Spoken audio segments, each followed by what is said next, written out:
సాధారణంగా డైవర్స్కి అప్లై చేయటానికి ఏదైనా సరే టైం లిమిట్ ఉందా? బాండింగ్ అంటే మ్యారేజ్ అయినాక ఇన్ని సంవత్సరాల తర్వాతే అప్లై చేయాలి, లేదా ఇన్ని నెలల తర్వాతే అప్లై చేయాలి, లేదా ఇన్నాళ్ళు వైఫ్ అండ్ హస్బెండ్ సపరేట్గా ఉంటే అప్లై చేసుకోవచ్చు, ఇలాంటివి ఏమైనా ఉన్నాయా పర్టికులర్గా? బేసికల్గా 7 years దాటిపోయిన తర్వాత మ్యారేజ్ అయ్యాక వైఫ్ అండ్ హస్బెండ్ కలిసి లేకపోతే మాత్రం దాన్ని deemed to be A dissolve of marriage అని అంటారు.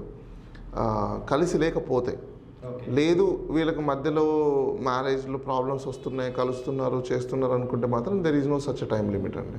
ఓకే. అంటే ఒక వ్యక్తి అడగడం జరిగింది, దాదాపుగా 14 ఏళ్ల నుంచి నేను నా వైఫ్ కలిసి ఉండట్లేదు, పెద్ద మనుషుల మధ్య ఎన్నోసార్లు పంచాయతీలు జరిగినాయి, బట్ ఆమె మాత్రం కాపురానికి రావట్లేదు, ఇప్పుడు నేను డైవర్స్ తీసుకుని మరొక మ్యారేజ్ చేసుకోవాలా, లేదంటే డైవర్స్కి అవసరమే లేదా, ఏం చేయాలి అనేది ఒక క్వశ్చన్. అందుకనే నేను పర్టికులర్ అసలు 14 సంవత్సరాలు మ్యారేజ్ కలిసి లేరు అని అనుకుంటేనే అక్కడ ఎప్పుడో వాళ్ళు it's invalid marriage. Okay. 14 years కలిసి లేరు అని అనుకుంటే nothing but it is invalid marriage. Invalid మ్యారేజ్కి డైవర్స్ అనేది నెసెసిటీ ఉండదండి. ఓకే. అయితే ఇక్కడ ఈ 498A ఈ డైవర్స్ ఈ ఫ్యామిలీ ఇష్యూస్లోకి వచ్చేటప్పటికి ఒక వ్యక్తి ఒక మెయిల్ పెట్టడం జరిగింది సార్ మనకి. ఒకసారి ఆ మెయిల్ చూసినట్లయితే ఆయన ఎక్కువగా బాధపడుతున్నది, స్ట్రెస్ చేసినటువంటి అంశం ఏంటంటే 497. ఎప్పుడైతే సుప్రీంకోర్టు 497ని స్ట్రక్ డౌన్ చేసిందో, భార్యకు ఇష్టమయ్యి మరొక వ్యక్తితో ఇల్లీగల్ అఫైర్ కనుక పెట్టుకున్నట్లయితే అది నేరం కాదు అని చెప్పి సుప్రీంకోర్టు గైడ్ లైన్స్ ఇచ్చింది. సో ఇప్పుడు నేనేం చేయాలి, నా వైఫ్ ఇలాగే ఒక ఇల్లీగల్ కాంటాక్ట్లో ఉంది, నేనేమి చేయలేని పరిస్థితి, అది చూపించి నేను విడాకులు తీసుకోలేకపోతున్నాను, అలాగని చెప్పి తను మార్చుకోలేకపోతున్నాను, నా పిల్లల ముందు నేనేం చేయాలో కూడా అర్థం కావట్లేదు, కనీసం ఈ యాక్ట్ని మళ్ళీ ఒకసారి సుప్రీంకోర్టు ఆలోచించి రీకాల్ చేయడానికి అవకాశం లేదా అని చెప్పి అడుగుతున్నా. సుప్రీంకోర్టు చెప్పింది ఏంటంటే consent of the sex with personality అనేది it is not an illegality, దాని గురించి మాత్రమే మాట్లాడింది. సో అక్కడ కన్సెంట్ ఉండి ఆవిడ వేరే వాళ్ళతో సెక్సువల్ ఇంటర్కోర్స్ జరుగుతుంది అని అనుకున్నప్పుడు అది ఆవిడ రైట్, ఇండివిజువల్ రైట్. ఆ ఇండివిజువల్ రైట్ మీకు నచ్చలేదని అనుకున్నప్పుడు మీకు లీగల్ రెమెడీస్ ఉన్నాయి, మీరు డైవర్స్ కోరచ్చు. ఎందుకు డైవర్స్ కోరచ్చు అంటే బికాస్ ఆఫ్ ఆల్రెడీ వేరే వాళ్ళతో తన లైఫ్ ఎంజాయ్మెంట్ ఉంది కాబట్టి I don't want to continue with her, so that I want a divorce అని చెప్పేసి ఆ గ్రౌండ్స్ మీద వాళ్ళు తీసుకోవచ్చు. ఓకే. సో 497 స్ట్రక్ డౌన్ చేసినా కూడా ఆ రీజన్ చూపించి అయితే వీళ్ళు ఒకటి ప్రాబ్లం లేదు, ప్రాబ్లం ఏం లేదు. ఓకే. ఇక్కడ ఏంటంటే వాళ్ళ ఇండివిజువల్ కన్సెంట్ ఉండి లైఫ్ని ఎంజాయ్ చేయడం దాంట్లో లిబర్టీ ఉంది కాబట్టి తను ఎంజాయ్ చేస్తుంది.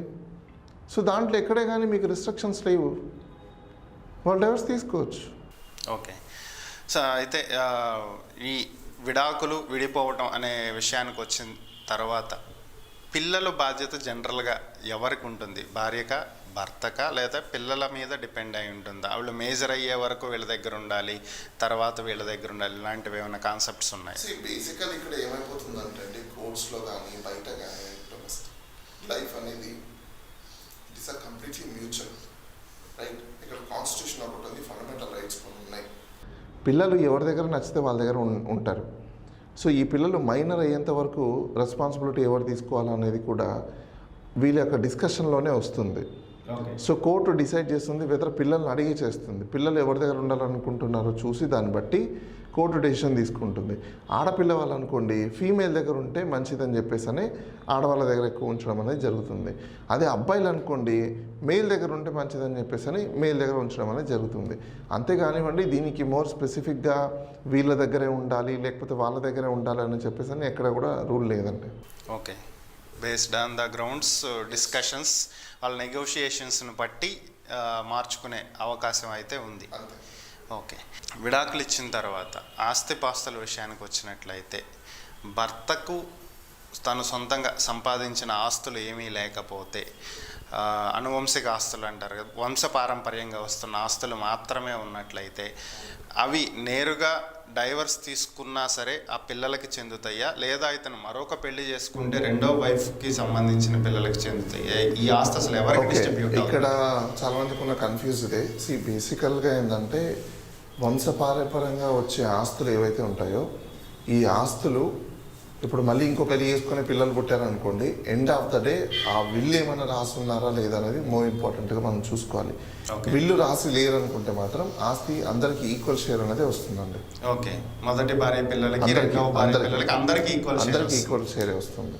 ఓకే, ఒకవేళ విల్లు రాసి ఉండి పర్టికులర్ గా వీళ్ళకే చెందాలి అని అలాంటి అప్పుడు సందర్భాలు మాత్రమే తప్ప. వాళ్ళకి చెందుతాయి. ఎస్, అలాంటి సందర్భాలు తప్ప. ఓకే, డైవర్స్ తీసుకున్న తరువాత చాలామంది మరలా కలిసి ఉండాలి అని అనుకుంటే, ఒకవేళ డైవర్స్ క్యాన్సిల్ చేసుకోవాలి అనుకుంటే మళ్ళీ కోర్టునే ఏమైనా అప్రోచ్ అవ్వాలా, లేదా వీళ్ళు డైరెక్ట్గా లేదు, కోర్టును అప్రోచ్ అవ్వాల్సిన అవసరం లేదు. మళ్ళీ వీళ్ళు they can perform a marriage again, okay then they can do their family life. That's Okay. Not a problem అండి.